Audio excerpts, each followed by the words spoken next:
Hello friends, welcome to my channel Home Science Insights. मैं आप सभी का अपने चैनल में स्वागत करती हूँ। So if you are also targeting D triple S B TGT domestic science exam and you want to crack TGT PGT exams, you just need to give a like, share and subscribe the channel so that you can have all the recent and current updates related to that exam. Also, there would be upcoming vacancies very soon. So if you are not started preparing, so kindly prepare and prep yourself for that because exams would be very soon. So now let us quickly move to the recorded section which I have prepared for all of you. Question number 1, insomnia refers to. देखिए, अगर हम insomnia की बात करते हैं तो insomnia किससे related है? जल्दी से आप मुझे आंसर बताएंगे इस क्वेश्चन का। ये टर्म आपने सुनी हुई होगी, काफी सारे बच्चों को आजकल मोस्टली एडोलेसेंस ड्यूरेशन में ये प्रॉब्लम देखी जाती है। तो इंसोम्निया है क्या, बेसिकली किससे रिलेटेड है? Let's move to the options. Sleeplessness, restlessness, tastelessness या फिर सेंसलेसनेस। तो आपका करेक्ट आंसर हो जाएगा स्लीपलेसनेस। इंसोम्निया का मतलब होता है कि आपको सोने में रात को तकलीफ हो रही है, दिक्कत हो रही है, आप किसी प्रकार की प्रॉब्लम को फेस कर रहे हैं और आप ढंग से अपनी साउंड स्लीप नहीं ले पा रहे हैं। चलिए बढ़ते हैं आगे क्वेश्चन नंबर 2 की तरफ। द थिक येलोइश लिक्विड, एक थिक येलोइश लिक्विड होता है, produced for the first 2 to 3 days after the baby is born. वो फर्स्ट 2 to 3 days में प्रोडक्शन होनी शुरू होती है उस येलोइश फ्लूइड की, लिक्विड की। जब बेबी बॉर्न हो जाता है तो उसे क्या बोला जाता है?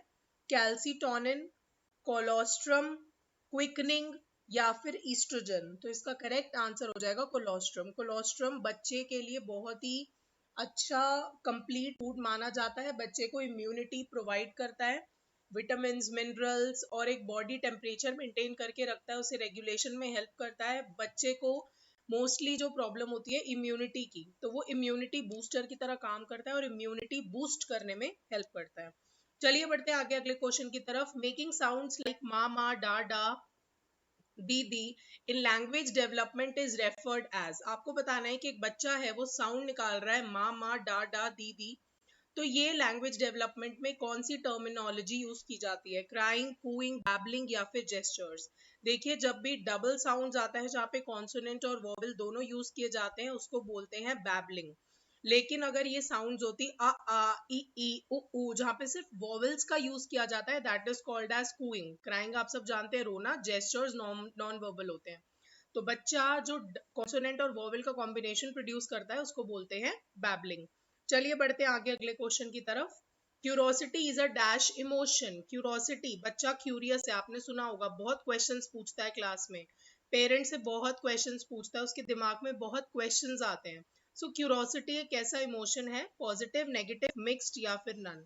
तो क्यूरोसिटी एक पॉजिटिव इमोशन है। अगर हम नेगेटिव इमोशंस की बात करें तो वो jealousy, hatred, anger. Mixed emotion मतलब पॉजिटिव नेगेटिव का कॉम्बो। सो बेसिकली अगर हम क्यूरोसिटी, हैप्पीनेस, जॉय इन सब की बात करते हैं, सो वो पॉजिटिव इमोशंस होते हैं। अच्छा होता है बच्चे के क्वेश्चंस का पूछना, this is a good sign that your baby is alert. Dash is the process of changing baby's diet from liquid food to semi-solid and solid foods. हम बच्चे की डाइट चेंज करते हैं, तो बेबी की जब डाइट चेंज होती है लिक्विड फूड से सेमी सॉलिड या सॉलिड फूड्स में, तो उस प्रोसेस को क्या बोला जाता है कि आपने बच्चे की डाइट को चेंज किया है? चेंजिंग, फीडिंग, गैल्पिंग या फिर वीनिंग। तो इसका करेक्ट आंसर हो जाएगा weaning process.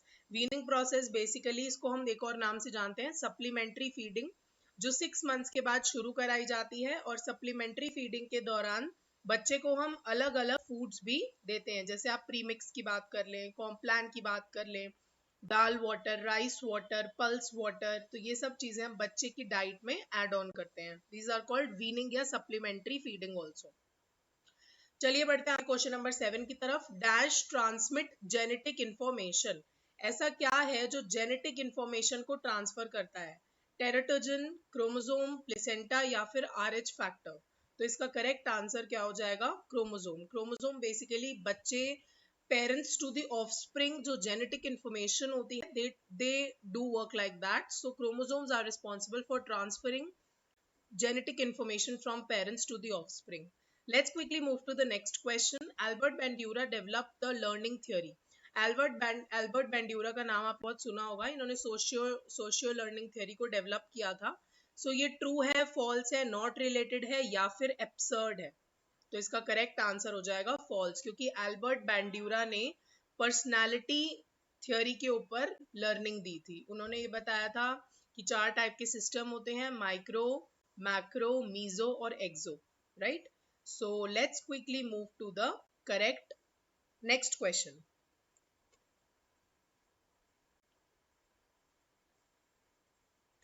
To make excuses or giving acceptable reasons instead of real ones. आप कुछ excuses बना रहे हैं, आप उन्हें real reason नहीं बता रहे और आप कुछ excuses frame करके उस reason को छुपा रहे हैं, या फिर आप एक ऐसा reason दे रहे हैं जो society में easily accepted reason माना जाएगा. Socialization, rationalization, construction या फिर none. तो इसका करेक्ट आंसर हो जाएगा, जल्दी से इसका करेक्ट आंसर कमेंट सेक्शन में कमेंट कीजिए. रैशनलाइजेशन. रैशनलाइजेशन में बच्चा एक्सक्यूजेस फ्रेम करता है या ऐसे रीजंस देता है जो एक्सेप्टेबल रीजंस हैं, जो रियल रीजंस हैं, ना कि जो सच्चाई है, जो ट्रूथ है उसको बाहर लाता है. वो ऐसे रीजंस देता है जो लोग इजीली एक्सेप्ट कर लेते हैं. आगे बढ़ते हैं अगले क्वेश्चन की तरफ. Dash when children grow and become more interested in their genitals. बच्चे ग्रो होते हैं और अपने जेनाइटल्स में ज्यादा इंटरेस्टेड होने लगते हैं. आप सब समझते हैं जेनाइटल्स क्या होते हैं, आपके private parts. Oral stage, anal stage, phallic stage या फिर लेटेंसी स्टेज. देखिए इसका करेक्ट आंसर हो जाएगा फैलिक स्टेज. बेसिकली अगर मैं बात करती हूँ इस थ्योरी की, तो ये सिगमंड फ्रॉइड ने साइकोसेक्सुअल थ्योरी दी थी, जिसमें उन्होंने कहा था कि 5 स्टेजेस होती हैं. सबसे पहले oral stage 0 to 2 months, 0 to 2 years, anal stage, phallic stage, उसके बाद आती है आपकी लेटेंसी और लास्ट में आती है आपकी जेनाइटल. सो आपकी ये सारी स्टेजेस होती हैं, तो जिनको आपको ध्यान रखना है. चलिए बढ़ते हैं आगे अगले क्वेश्चन की तरफ. इनएडिक्वेट supply of oxygen during the birth process. Birth के दौरान, बर्थ प्रोसेस के दौरान बच्चे को प्रॉपर ऑक्सीजन नहीं मिली. इस प्रोसेस को क्या बोला जाता है? एनॉक्सिया, अल्ट्रासाउंड, एमनियोसेंटेसिस या फिर फिटोस्कोपी. तो इसका करेक्ट आंसर हो जाएगा एनॉक्सिया. एनॉक्सिया एक ऐसी प्रोसेस है जिसमें बच्चे को बर्थ प्रोसेस के दौरान ऑक्सीजन नहीं मिली. अगर हम बात करते हैं एमनियोसेंटेसिस की, तो ये एक ऐसी प्रोसेस होती है जो प्रेगनेंसी के ड्यूरेशन में होती है. और फिटोस्कोपी क्या होता है? जब हम अनबॉर्न बेबी को एग्जामिन करते हैं. तो चलिए बढ़ते हैं आगे अगले क्वेश्चन की तरफ. Question number 162.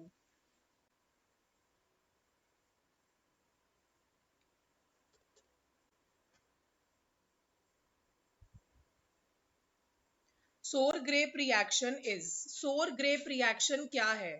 Socialisation, constructive play, rationalisation या फिर सब्लिमेशन. सोर ग्रेप रिएक्शन जो है उसका सीधा सीधा रिलेशन होता है रैशनलाइजेशन के साथ. तो ये थे आज के 10 क्वेश्चंस. बाकी हम मिलते हैं नेक्स्ट क्लास में. Welcome back, friends. I hope you liked today's session and it was a fruitful session for all of you.